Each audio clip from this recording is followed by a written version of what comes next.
Hey there, everybody. Welcome back with the Purplatypus is the name, and welcome to another Sword of Convallaria video. Today, we are talking about how free to play the game is. Now, I want to preface this with a couple things. You've seen the title, you've seen the thumbnail. Yes, I am going to be talking about how free to play this game is. I'm going to be shilling for it, essentially. But I want to preface this just to be safe. First and foremost, this is a gacha game, all right?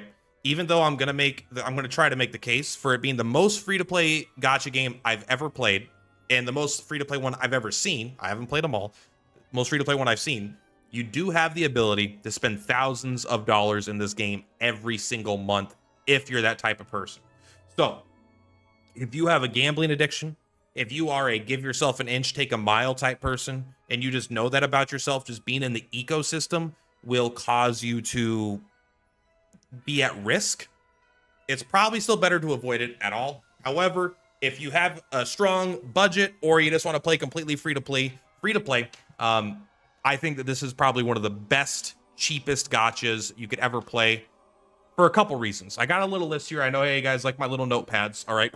So the first one is a big part of why this is so free to play.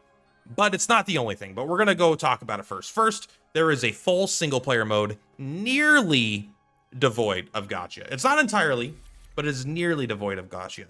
When you go into your voyage and you go into the Spiral of Destinies.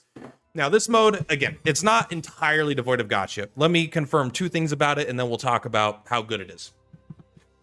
The only way the gacha affects this is your unit selection when you go in. You get to choose 5 units, I believe, when you go in, and the 5 units you could choose are based on the units you have in gacha. This game, however, is going to give you 3 free max ranks units right away. You're going to get all 3 of these characters, boom, boom, boom. Maybe not right away, but you start with her, you get him in the first couple days, and then I think you get her pretty soon after launch. So you're going to get a couple free high-ranking units, the highest in the game. And you're going to be able to do a couple polls for free, and you're going to be able to easily get up to a full staff or full unit selection of 5. You're not going to be able to change the units that much. Like, you're going to just have those 5, but you'll have some lower rarities you could bring into. But the power that they have outside this mode, if you have a full 6 dupes of one of these units, it doesn't matter. All right. It will not affect their strength within this combat mode, to my knowledge. It just lets you choose different units to use for this mode. And I think the main reason they did this is not to encourage free-to-play players to spend, which is probably part of it, I'll admit. But I think it's mostly so people like me who've spent $100 to get a unit that they like want to play the new unit in this mode. It would be really frustrating if I couldn't play the unit in this mode. It's like, I just spent $100 and I can't use them in half the game. That's fucking stupid. So I think it's mostly to appease whales than it is to try to get free-to-play players to spend. But it is there. Secondly, there is a key system here. However, I have used 1 key, maybe 2 keys. I think I've used it only gave me 19 keys. I've used 1 key and I've played about 3.5 to 4 hours, and I'm not at the end of that key use. How long does a key last? I don't know. I think it's for 1 full playthrough. You get, I think it's 15 to 16 keys per month just by logging in daily. You'll get like 2 keys a week, or a couple keys a month, you'll get a bunch of keys just by logging in. And I can't imagine going through all these keys unless this is your main game and this is all you do is you just play this over and over and over again. Then you could run out of keys. But if you're playing this like a normal person with a job, then you're probably not in any danger of running out of keys. Now, those are the 2 ways that this could be considered pay to win. Outside of that, the power you gain within here is not from outside the game. If you have multiple dupes of characters, it doesn't matter. They all come in here level 1 reset. And this is kind of a roguelike mode, because as you go through and you'll complete stories, you'll get like currencies here and you'll be able to make yourself stronger. Further encouraging that if you have weaker characters and you're struggling, you'll be able to get stronger and get through with new mechanics, new money, new stuff. Like, you'll be able to get your account stronger in this free-to-play mode just by playing it more, right? So here's something I really want to highlight though. Again, I said I've used 1 key. I'm right here, right? This is the tutorial. Maybe the tutorial took a key. I don't remember. But this is where I am right now. I've played the demo 5 hours. Roughly 3 hours of it is in this node right here, okay? 3 hours. Let us take a look at a screenshot that they gave us. This is not even a complete map, but because this is the map that they showed us of what this game mode is like. Keep in mind, I'm right here. So once you get here, these are all different endings. 1, 2, 3, 4, 5, 6, 7, 8, 9, at least probably 10, 11, who knows how many endings, all right? So this is an insane amount of gameplay. And these are different paths, different decisions you make that will choose different endings for you, basically. And as you get different endings, you're going to get a lot of gacha rewards the first time and second time through. You're not going to keep getting them forever, but like you'll get really good rewards to encourage you to play this mode the first few times. And with that currency, you can then go and pull, and then you'll get your full thing of characters. So a ton of replayability here. Absolutely an immense amount of gameplay to be had here. And this is all like high quality, right? These are like scripted stages. These aren't just RNG created thing. These are handcrafted stages and progressions and stuff. I mean, these aren't just stages. There's like lots of stages within them. But, you know, there's a lot of story here, lore, yada, yada, blah, blah.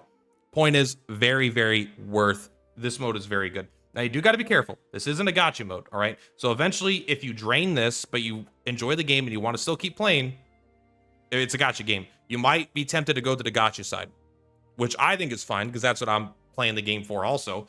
But just keep in mind that you're in the ecosystem of a gacha game. Again, it's just another warning, basically. So, again, this is where I'm at in about 3 hours. So who knows how many hours all this will take. I don't even know. But yeah, there's a ton of content here. Absolutely worth playing. Now, that's not the only thing that makes this game free to play, but I won't lie, that is one of the biggest things, all right? So that's number one.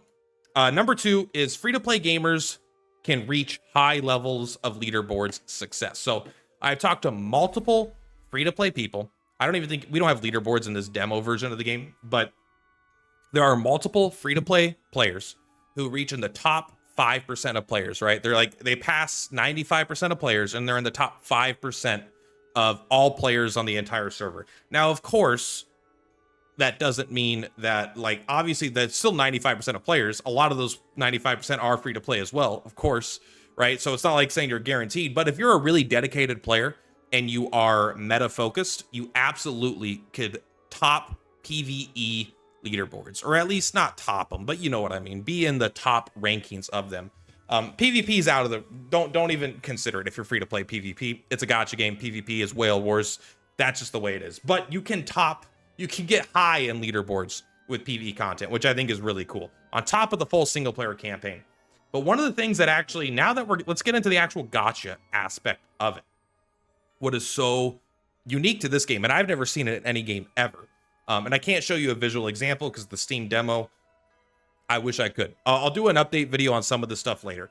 But you are able to farm duplicates of units in this game.